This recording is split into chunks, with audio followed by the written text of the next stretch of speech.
A rivalry renewed on Sunday Night Football. Two beacons of the NFC that battled for conference championships in the 80s and the 90s, with only one team back in the conference championship since 1995.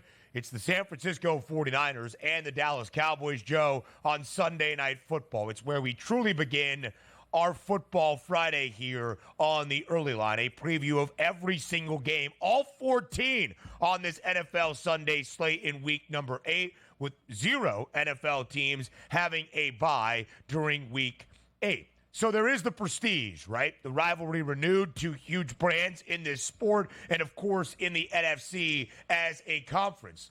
But Joe, this year in 2024, neither living up to its history. Dallas is just 3-3. All 3 wins on the road. Good news for a road trip to Santa Clara, but a 4.5-point underdog. The Niners are a game below 500. They have been booked as a favorite in all 7. They are 3-4, both straight up and against the spread. And of course, this week started for San Francisco after suffering another setback in the Super Bowl 58 rematch last week at home against the Chiefs, with just more devastating injury news. Brandon Ayuk is out for this year with a torn ACL and MCL. Deebo Samuel was hospitalized due to pneumonia. George Kittle is listed as day-to-day, dealing with a foot sprain. Christian McCaffrey not going to return until at least after the bye week, which comes next weekend. Juwan Jennings missed last Sunday's game against the Chiefs. The list goes on and on. So, Joe, where do you even start your breakdown for Sunday Night Football? Well, you have to look about what a different Cowboys team is this year. And what I mean from that, Ben, is that usually we've seen the Cowboys at home dominate and on the road be extremely suspect. That's not the case this year. The Cowboys have been much better on the road than they have been at home. And, you know, conversely, on the other side here with the 49ers, outside of the early wins at home against who? The Jets and the Patriots?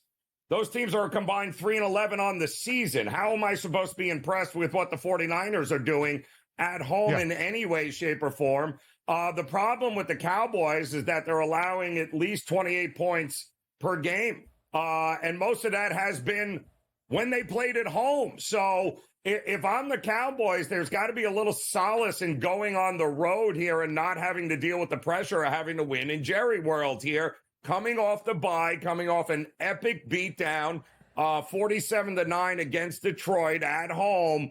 The injuries concern me big time with the 49ers. Their record at home concerns me. The Cowboys' record on the road, if I was the 49ers, concerns me. I think the Cowboys getting points, I think that's a pretty good look in this spot here. And it's been profitable to back all season long when they're on the road like this.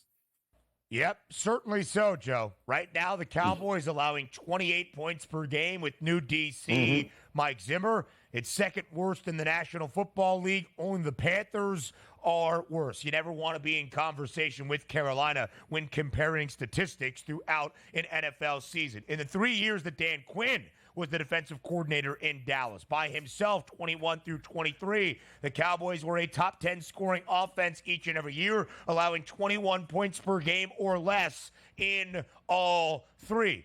Joe, if the Cowboys don't figure it out, as Jerry Jones has laid out in his own radio show, in the way that he has dealt with his deals with Mike McCarthy, this team and this coaching staff, they're all getting fired, and it's going to happen rather soon. The good news for the Cowboys, as you have shared, they are a perfect 3-0 on the road this year. 2 of those road victories outright as an underdog. And again, there is so many questions about this 49ers offense and what Brock Purdy is going to be tasked with doing now that Ricky Pearsall and Jacob Cowing are his top targets. Jordan Mason has been steady, but again, it is not going to be easy. And Joe, the Niners still have the odds optimism, but they are no longer the NFC Championship favorites, but still favored to make the postseason. The one thing we give to Dallas, even as they struggle to get back to an NFC Championship game, hoping to see a title game for the first time in nearly 3 decades, they can win double-digit regular season games and get to the playoffs. That's a plus money price for the Cowboys to see the postseason now. Yeah, well, they better show us something here, Ben. I mean, there's only so much you can do coming out of a bye, but it better be better than what we've gotten thus far, I'll tell you that. Yep, it must be for Dallas. Will it be? Sunday Night Football is going to be a big one. Hour 2 is up next. Welcome to hour number 2 on a Football Friday, live right here on the early line on SportsGrid. He is Joe Ranieri. I am Ben Stevens. We preview and break down and give you some picks for every single game on a Sunday slate. That is our charge here on Football Fridays across the Spiz Grizz Network. And Joe, in week number 8, that has already begun, the Rams resurrect their season last night at home in Los Angeles. No team has a bye. Nobody is off this weekend. That means 14 games on Sunday. We will preview every single one by the time this show is done at 11 a.m. Eastern Time. We'll continue to talk the World Series in game number 1 tonight in Los Angeles, and a great college football weekend and a great Friday night. In fact, Joe, out in Sin City, potentially the game that will dictate which Group of 5 team could stay in the running for one of those automatic berths to the college football playoff. Huge games this week, college football, week 9, Ben, but you mix in a little World Series action, some great NFL week 8 storylines, and we have got ourselves quite a Friday heading into this weekend to go over. Yes, we certainly do. So let's start as we continue to break down every game on the NFL Sunday slate. All 14. Some changing game times for a couple of these contests. A really good one in Cincinnati. Impactful for both teams, both trying to trend in a positive direction. The Eagles are 2 games above 500, but don't feel great about where they stand. The Bengals have won 3 of their last 4 after a winless 0-3 start. Cincinnati just trying to get back to an even 500, then maybe more winning ways to stay in the hunt for a playoff berth in the AFC. The Bengals are a 2.5-point favorite. Total is 47.5.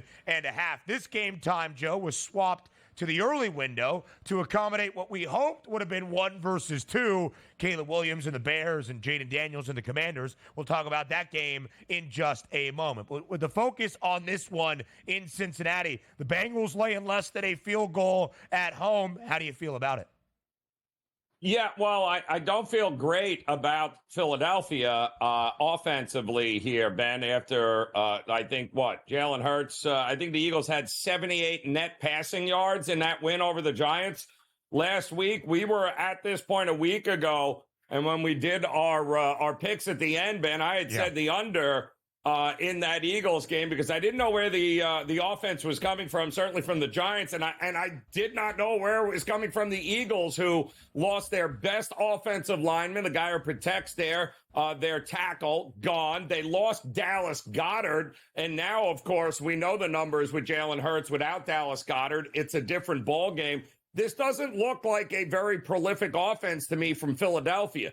Cincinnati, that's a prolific offense. And Joe Burrow is having one of the better years he has been simply because he's not putting the ball up for grabs. He's not putting the ball in harm's way. So that is great news for Cincinnati, given their weapons. Cincinnati can score. I'm not there yet with the Philadelphia defense. I have no problem laying less than a touchdown. Cincinnati at home in a must-win situation. I do not trust this Eagles offense to put up enough points in order to compete toe-to-toe with Joe Burrow. Under in 4 of 6 games for the Birds this year. Cincy under in 2 straight and rather comfortably under both of their pregame totals. Now, you could argue, is Lou Anarumo figuring things out for this Bengals defense as they go deeper and deeper into the year, as his track record has been proven in Cincinnati? Or is it the competition? The Giants in the Browns last week in Cleveland after Deshaun Watson was injured, and you saw Dorian Thompson-Robinson, the second-year pro, and Jameis Winston. I think both are fair, but the Bengals are just playing better football. And, Joe, to your point about Joe Burrow playing at an MVP caliber level, if the Bengals can get back to having a winning record and be a playoff team, nobody's really run away with MVP consideration. Keep an eye on Joe Burrow for sure. Jamar Chase has been huge this year. Same with T. Higgins. I'm laying the number with the Bengals as well. And on paper, I would love to say, oh, yeah, this game, each team's approaching 30. The Bengals win 34-28. I don't really believe so. I think the Bengals can score, to your point. Still wonder about Philadelphia. The Eagles not great in the secondary. Look to Joe Burrow's numbers on Sunday. So this game was moved up. It's a really intriguing interconference matchup to move back another game that wanted to be in that late afternoon window on Sunday. And everything was looking great. The Commanders 5-2, the Bears 4-2, winners of 3 in a row, fresh off the bye after a road trip to London. And then early in the opening half last week for Washington against Carolina in their 5th win of the season, Jaden Daniels injured. A rib injury that, of course, sidelined him for the remainder of that game. Marcus Mariota, great, by the way, for the Commanders. More than 200 yards and 2 touchdowns as they cruise past the Panthers. We have not seen Jaden Daniels at practice yet. There are some reports that they're trying to get him back for today, so at least he can have a full practice before a walkthrough before this game on Sunday outside the nation's capital.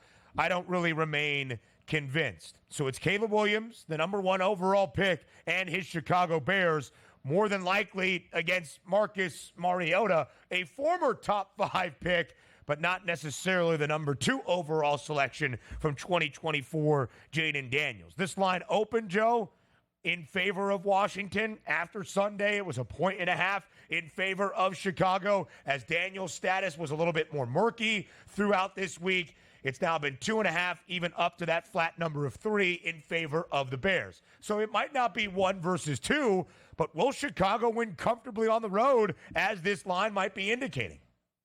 Yeah, well, I mean, the Bears are healthier coming off of the bye. We don't know what Daniels' status is going to be. But I will say this. I mean, they brought in Marcus Mariota. Yes, it was against the Panthers, but it didn't look like he had any sort of issues running their offense. Didn't look like they missed a beat at all there. So that's why you get yourself an experienced veteran backup in situations like this. So the bigger problem for me is the defensive injuries. With Allen out on that defensive line of Washington, you know they're going to try to run the ball. Washington is not going to be able to run on this defense of Chicago. It's kind of hard not to look at Chicago. It's a game that I would wait until, of course, we understand what the status is with Daniels.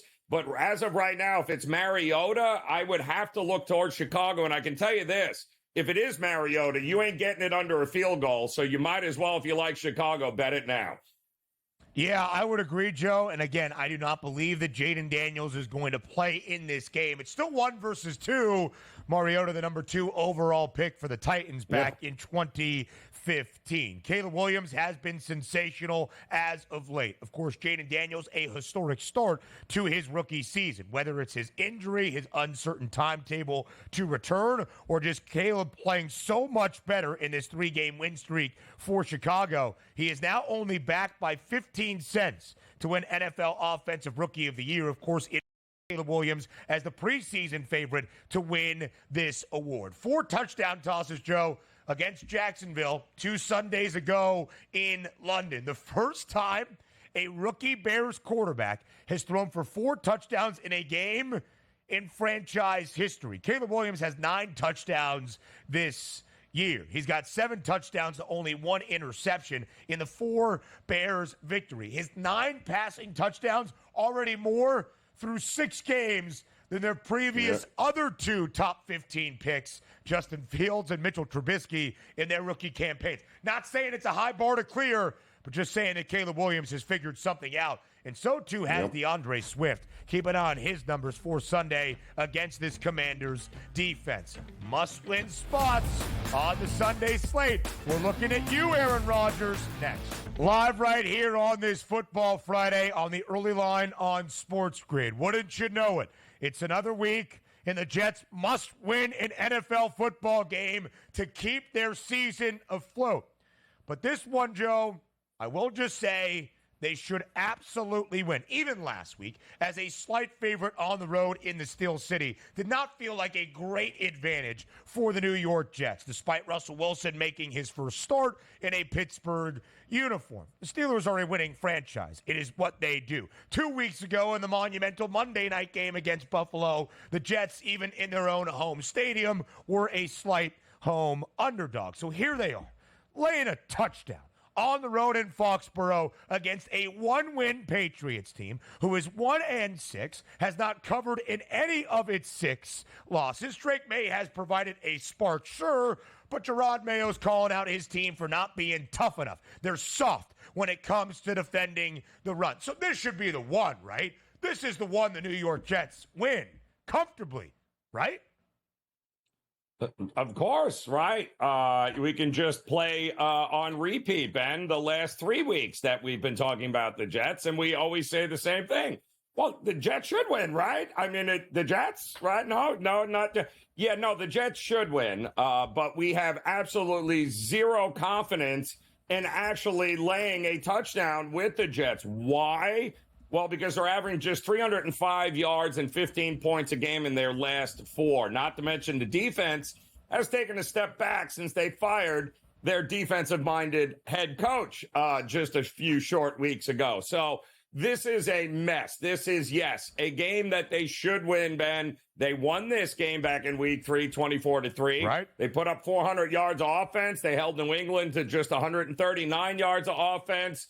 You got a rookie quarterback there, and Drake May now under center. All signs point to the Jets winning this game rather easily, but it's the Jets, people. In no way, shape, or form am I laying a touchdown with the New York Jets in this game.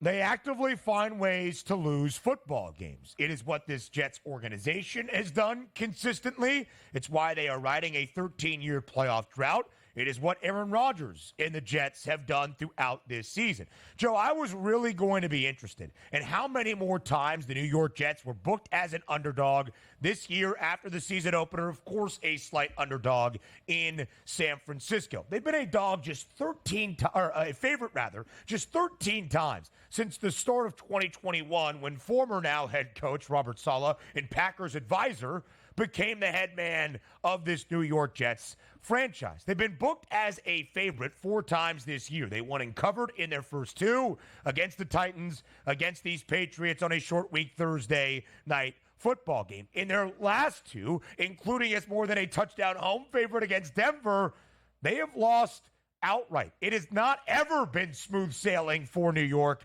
Perhaps this week is slightly different. And listen, the Patriots pulled off an upset nobody saw coming in week number 1 against the Bengals, winning outright as a 7.5-point underdog. They forced OT in the home opener week 2 against Seattle to earn a push as a 3-point closing dog against the Seahawks. From there, they have not covered now in 5 consecutive games. The Patriots are who we thought they would be, one of, if not the worst team in the National Football League. And, Joe, this, if you remember the pick 6, is why I was so adamant about the New York Jets. Devontae Adams doesn't block. He's not responsible for keeping Aaron Rodgers upright, who has been sacked 11 times in these last 3 games, was sacked only 5 times in their first 3 games of the year. He doesn't kick field goals, which has been a huge issue for the New York Jets. And with all of the burden and responsibility on the defensive side of the football, because the offense has struggled, Devontae Adams isn't out there stopping the run or playing in the secondary. He can only make a positive impact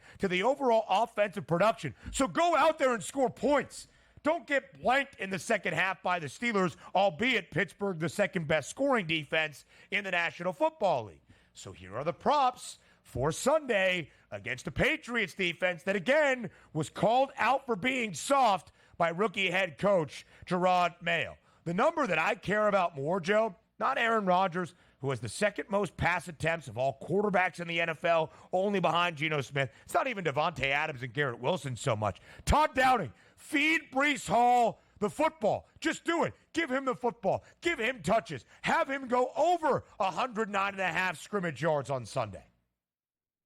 You should have mentioned this also, just to keep in mind. Whether or not this moves the needle, I don't know, because nothing the Jets seem to do moves the needle here. But they will have Hassan Reddick reporting this week, and in all likely. Also, their starting cornerback, DJ Reed, also likely returning this week for the Jets. So defensively, I believe also their Michael Carter in the defensive backfield will also be there. So hopefully the Jets will get a little healthier on defense, making life very miserable for anybody on New England. Now, having said that, you're not winning if Hall does not go off. I'm sorry. If you haven't figured it out yet, you need Breece Hall to have himself a game. You've got to get him going. You got to get him going on the ground. He's got great hands and is very catchable out of the backfield. He can gain you yards that way. The offense needs to center around Breece Hall. How many times do we have to say it? And until you do that, nothing matters. So if they're going to win and win big, it's going to be because Breece Hall is going to go over that number this week. 64 rushing yards or less in 3 of these 4 consecutive L's for New York. The Patriots, they're allowing 131 rushing yards per game, but $185 in their last 3 on average. Tank Bigsby put up more than 100 last week in London against this very Patriots defense. Again, called out for being soft by Gerard Mayo. A couple of divisional duels that we will further discuss on the other side, Joe, but let's start here in Houston. The Texans, a home favorite against the Indianapolis Colts, laying 5.5. Houston has not been a great favorite with C.J. Stroud. How do you see this game playing out? Yeah, no, he's not been a great favorite. And Stroud is coming off of his worst game of the season so far. So he usually lights up Indy and has a lot of success. I don't see why he won't be able to do that in this game either. 86 yards last week in Green Bay, and the Texans did take the Packers in Lambeau to the brink. Houston as a favorite with Stroud, 5-8-1 against the spread. That's really the only blemish. More around the NFL Sunday slate next. A couple of really big divisional games this weekend, and of course, one of the sad realities at any stage of an NFL season, but especially as we go deeper into the year, it's injuries starting to add up. We talked about San Francisco. Joe, if there's another spot that key offensive contributors are missing in a large way, it's in Tampa. The Bucs, of course, without Chris Godwin for the remainder of this year. He leads the NFL currently in the most receptions with 50 throughout this season. Mike Evans is going to be on the sideline for a few weeks as well. So here are the Bucs, now at a 4-3 record, tied alongside Atlanta for the top spot in the NFC South. But a couple of weeks ago in a short week Thursday night game, the Falcons taking advantage of miscues from the Buccaneers late to win in overtime, 36-30. They have that direct tiebreaker. Can the Bucs get the Dirty Birds back as a 2.5-point home favorite this week in Tampa? Yeah, Ben, I was at this Tampa-Baltimore game Monday night in Tampa, and if I didn't see it with my own eyes, this defense of Tampa is horrific, especially in the secondary. And they lost both of their starting cornerbacks, too. Jameel Dean and Tyreek Smith are out. The backups were terrible. They made Lamar Jackson look like Joe Montana. It was absolutely out of control. Not to mention that when you lose Godwin and Evans, whatever you think you saw in the first meeting between these two teams, that is not the same Bucs team that you are going to get in this game without Godwin and Evans. The minute Evans went down, you could see the shift in the Buccaneers offense. When Godwin went down in that game, when it was already out of way, it was completely over the top. They can still run the ball a little bit, the Bucs, but you cannot overcome Godwin and Evans in a game where you're in all likelihood going to have to score a ton of points to keep up with Atlanta. Yeah. Why? Because your secondary is trash. If he threw for 509 Cousins the first time against you, I shudder to think what they're going to be able to throw against him in this one. Tampa's in rough shape right now.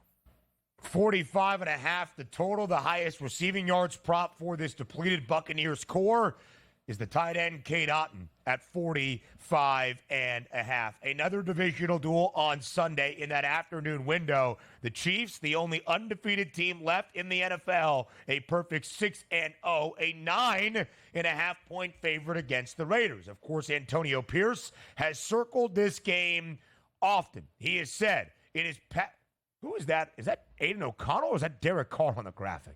Just needed to see. That's a good question. Aiden O'Connell, who's not, of course, going to play in this game. Gardner Minshew is going to be the starting quarterback for Las Vegas.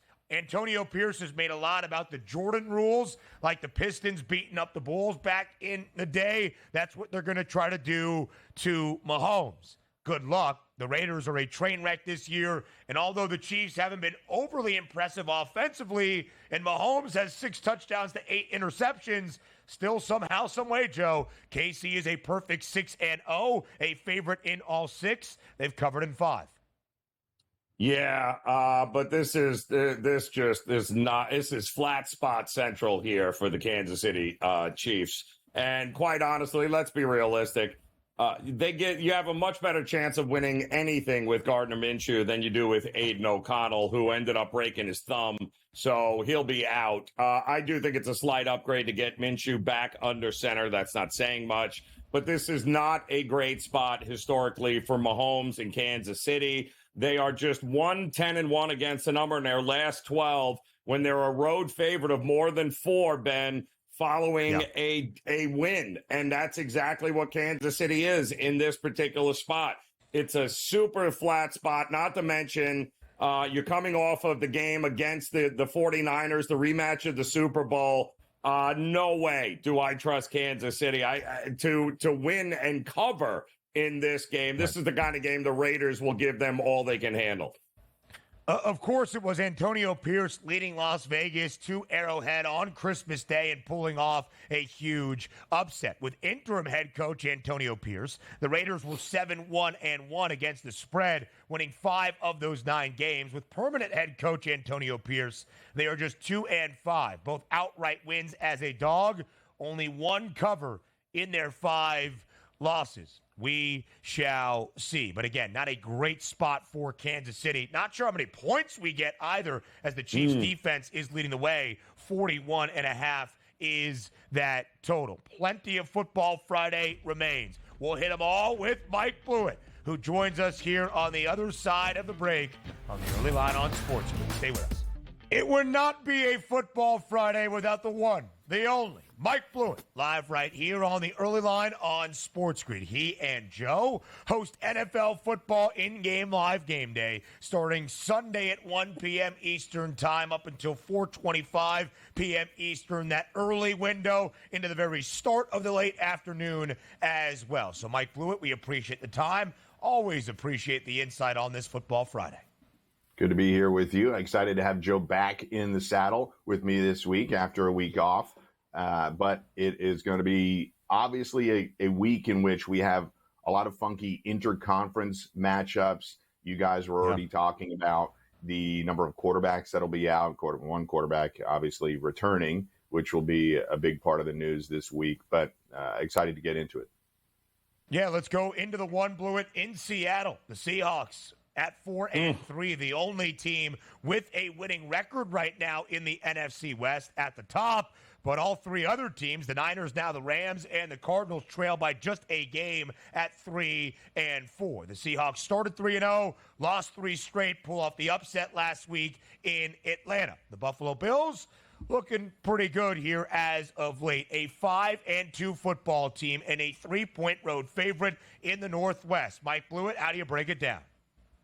We talked about this a few weeks ago when the Bills were 3-0. We said this next month will really prove a lot as to who the Bills might be. Now, they've got through the next 4 games at 2-2, and Seattle, if they get through those 5 games going 3-2 and they end up at 6-2, that's a hell of a start to the season for the Bills. Now, it's obviously a lot of travel for them, but what I keep landing on is that the Seahawks have hit the game total over in 8 of the last 10 games. I think we have all watched Seattle struggle at times defensively.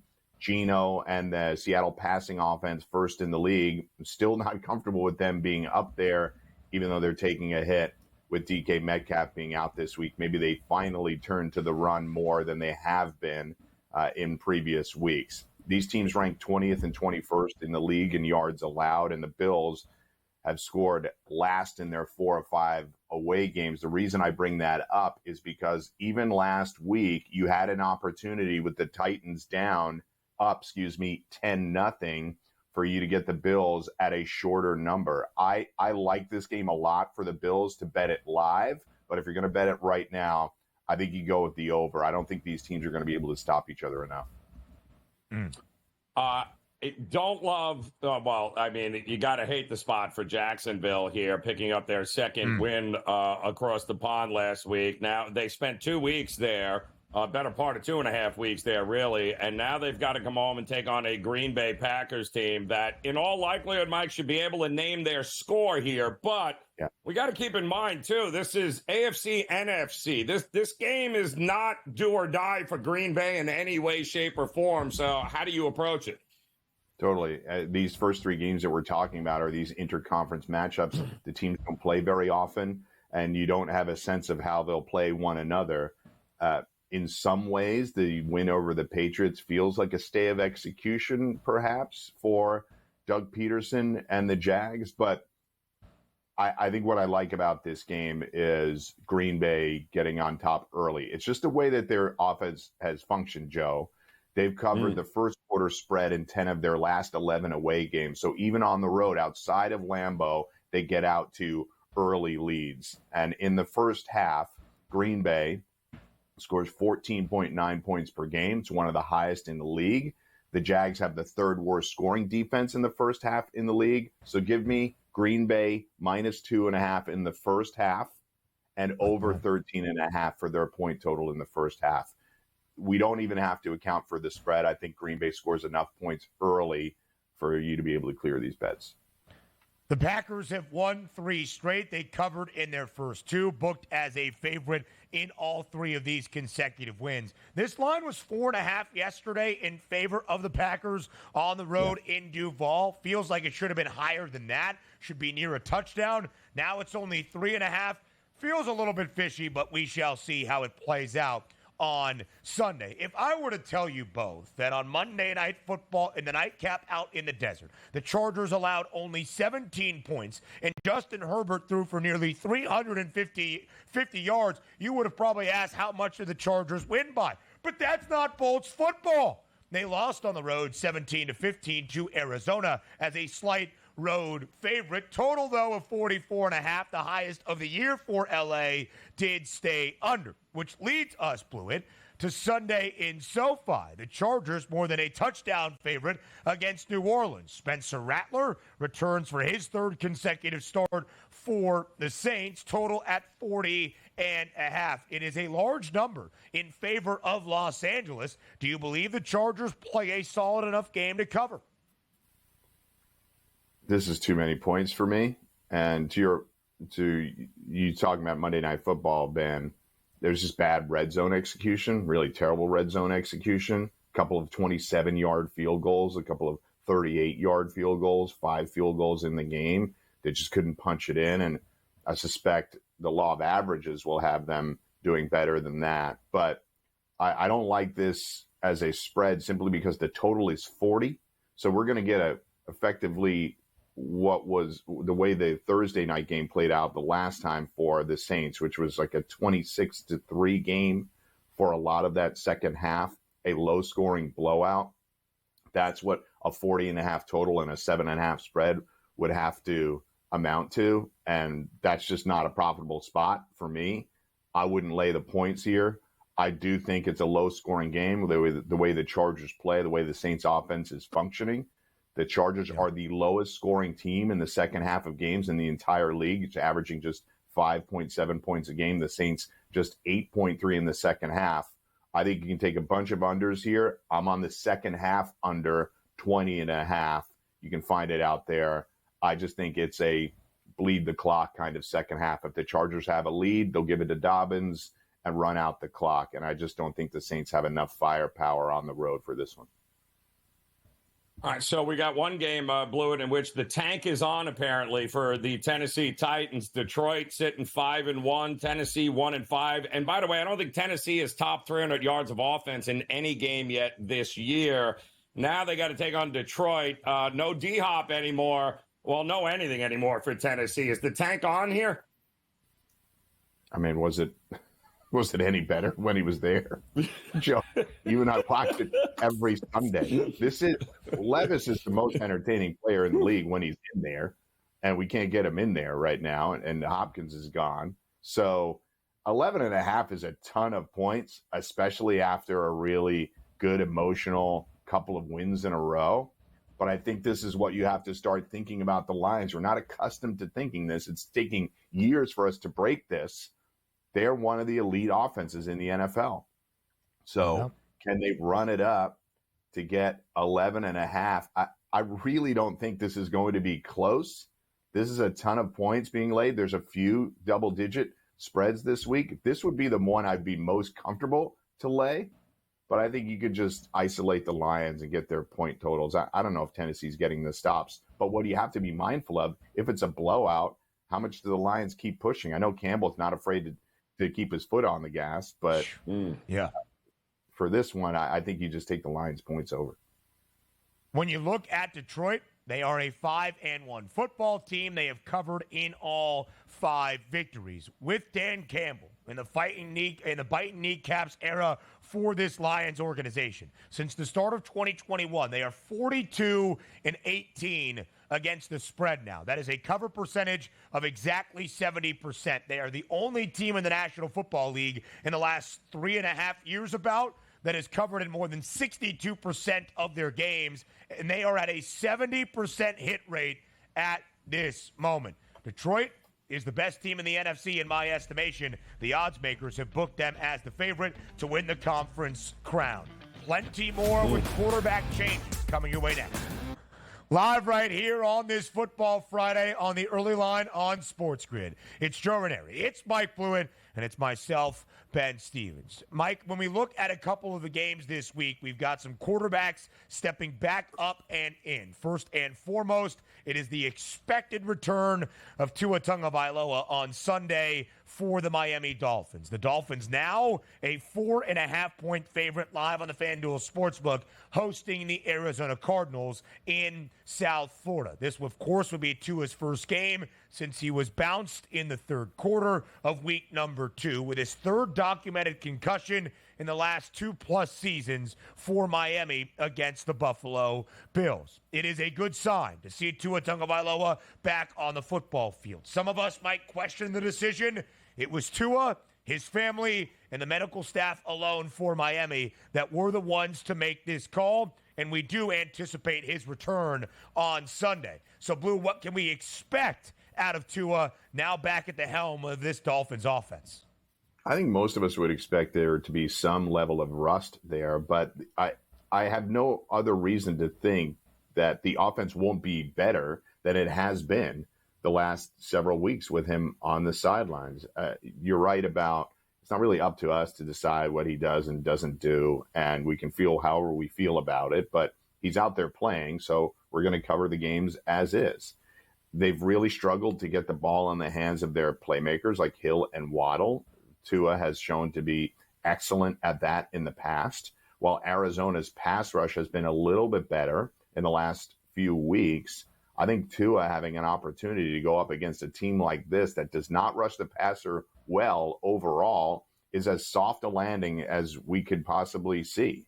So I expect them to give him a bunch of easy ones. I wouldn't be surprised if he's over his passing touchdown prop, just 1.5. And I think they're going to feed Tyreek Hill in the same way that we saw the Vikings come out of the gate last night with Justin Jefferson and hitting him early and often. I think you'll look for plays like that to get the ball in Tyreek's hands and try and spark this offense.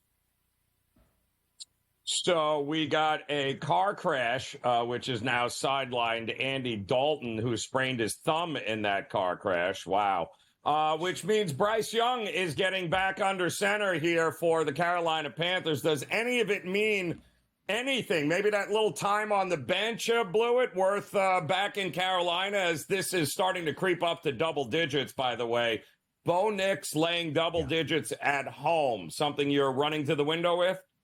Yeah, I think this Andy Dalton's car crash isn't the only one that we're going to see this week. This whole team is a car crash, and we have to watch it every week because they can't get into the end zone. So the problem, Joe, is that what's Denver's offense been? Nice explosion against the Saints, but this is not Bo Nix driving the ball downfield every week. It's just not. That's not what it is. And laying 9.5 points is rough.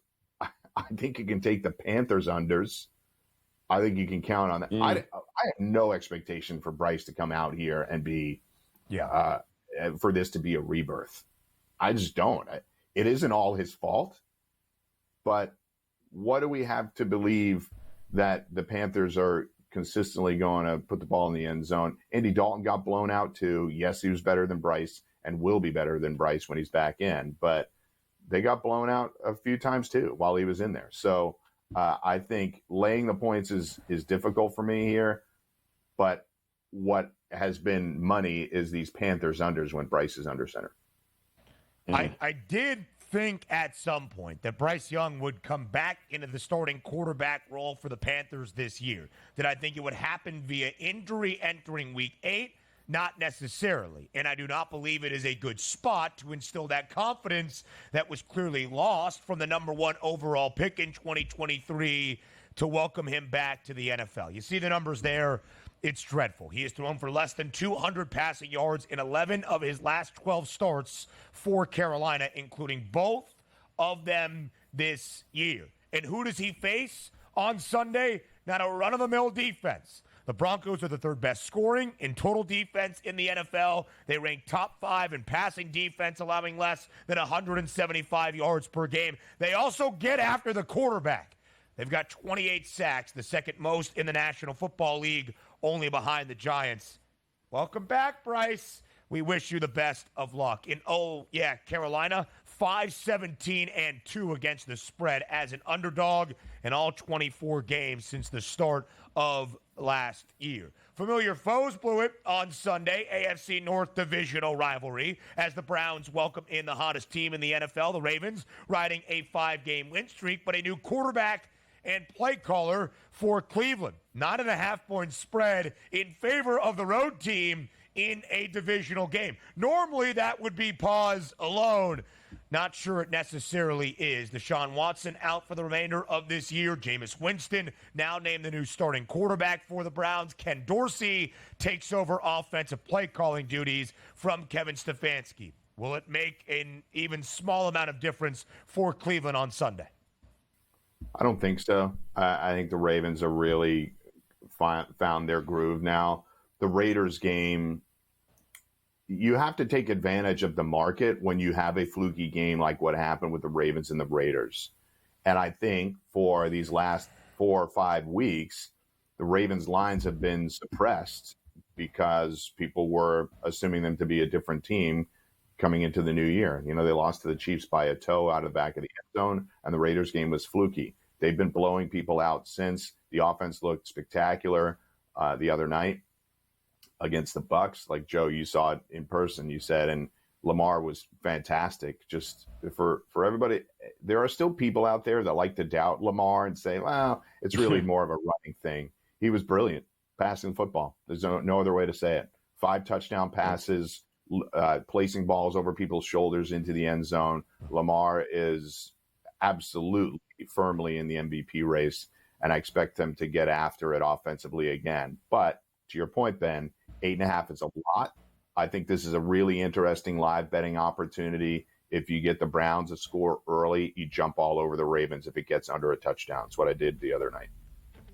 Listen, Jameis Winston will be nothing if not fun at the very least on Sunday. Sunday Night Football with Mike Blewitt next. Sunday Night Football in Santa Clara. From a brand perspective, from an old school rivalry perspective, a great game. From both teams playing football this year, we'll see if it lives up to its billing. Mike Blewitt here for a third consecutive segment on this Football Friday. Blew the 49ers, 4.5-point favorite on Sunday Night Football against the Dallas Cowboys. Boy, oh boy, do these two teams wage wars for conference championships back in the 80s and the 90s. Well, the Niners' last Super Bowl, 1994. The Cowboys' last Super Bowl, 1995. At least the Niners have been to the NFC Championship game and a Super Bowl since that last Lombardi in 94. The Cowboys have not. And this year, Blewitt, normally we give the Dallas Cowboys the benefit of the doubt. Hey, they're going to win double-digit games. They'll contend for a divisional title. They'll probably make the postseason. The Cowboys are 3-3, winless at home, all 3 victories away from the Star. The Niners are a game below 500 at 3-4. And the injury rows continue to stack up offensively for San Francisco. So how do you break down this football game on Sunday night? So we talked about it last week with the Chiefs and the Niners, and there is a world in which, look, there's a lot of people that are continuously going to doubt Brock Purdy. I am not one of those people. However, when things are uncomfortable for him the way they were last week, we get that kind of result. Niners are all kinds of banged up. Everybody knows now Ayuk is gone for the year. But for a team like the Cowboys that is also banged up and not getting much pressure on the quarterback without Lawrence and Parsons in the lineup, I like Purdy to be able to be a lot more comfortable this week and get it done. I like his over on passing touchdowns, over 1.5. I think that 4.5 is always a tricky number. I would definitely take the Niners live if the Cowboys get up early, but I think the Niners come away with this with a touchdown victory. I like the Niners a lot in this spot to bounce back at home and take care of the Cowboys. Well, we just watched the Rams win last night, finally healthy. Does that mean looking ahead here, if Dallas loses, are we sticking a fork in the future market for them, and are we back in the 49ers to get it done? Yeah, pretty interesting. The Niners, this is not unusual for the Niners to get off to a bad start. We've seen them make the Super Bowl after bad starts, and like with Jimmy G, close out the season 10-2 to get to the Super Bowl. So this is not the first time they've gotten off to a bad start. It is obviously different with McCaffrey still sidelined and now Ayuk out for the year. But what we've always liked about this team is their depth, their ability to be able to create with some reserve players like Jordan Mason, Isaac Guerrero, and we'll see if Ricky Pearsall can step up in Ayuk's absence. But I do think the Niners still win their division. Ben mentioned earlier they're currently not first place, and the Cowboys. Yeah, I think you have to start having some hard conversations about the Cowboys. The Rams discussion about can Stafford be on the move or Kupp be on the move, that was kind of surprising to me. I don't think that does not feel like a Sean McVay, Les Snead move to bail in the middle of the season like that. And I don't think they will now. 2 wins in the last 5 days for L.A. 2 teams that also got off to pretty slow starts. One dreadful. It was an 0-3 beginning for the Bengals. Blewitt, they've won 3 of their last 4. The Eagles are 4-2, but not feeling great about where they stand as a true Super Bowl or perhaps NFC Championship contender. To Cincy we go. Bengals a 2.5-point home favorite on Sunday afternoon. What do you like in this matchup? I don't like anything about this matchup. This is like the ultimate, the books just laid it out as you would stamp it out any other game. 2.5, 47.5. We're not sure if it's going to be high scoring, low scoring. We're not sure who's going to win. So take your pick. These teams are playing horrible football games, by the way. For the Eagles are the worst team to watch maybe in the entire league. Shout out to the Titans, but the Eagles are right there behind them. And I really don't know what to do with this one. I am leaning to the Bengals because I think their offense is probably the strongest unit on the field of the 4. But even the last 2 weeks against the Giants and the Browns, they haven't been that great. They scored a touchdown on the opening kickoff and got shut out the rest of that half. It was a pretty pathetic performance for them, even though the Browns defense does bring it, Ben. Yeah, the Bengals have been better defensively, but again, you could argue competition being the G-Men and the Browns. Mike Blewitt, we will see you on Sunday. NFL football in-game live game day starts at 1 p.m. Eastern alongside Joe Ranieri. Hour 3 of Football Friday for us is up next.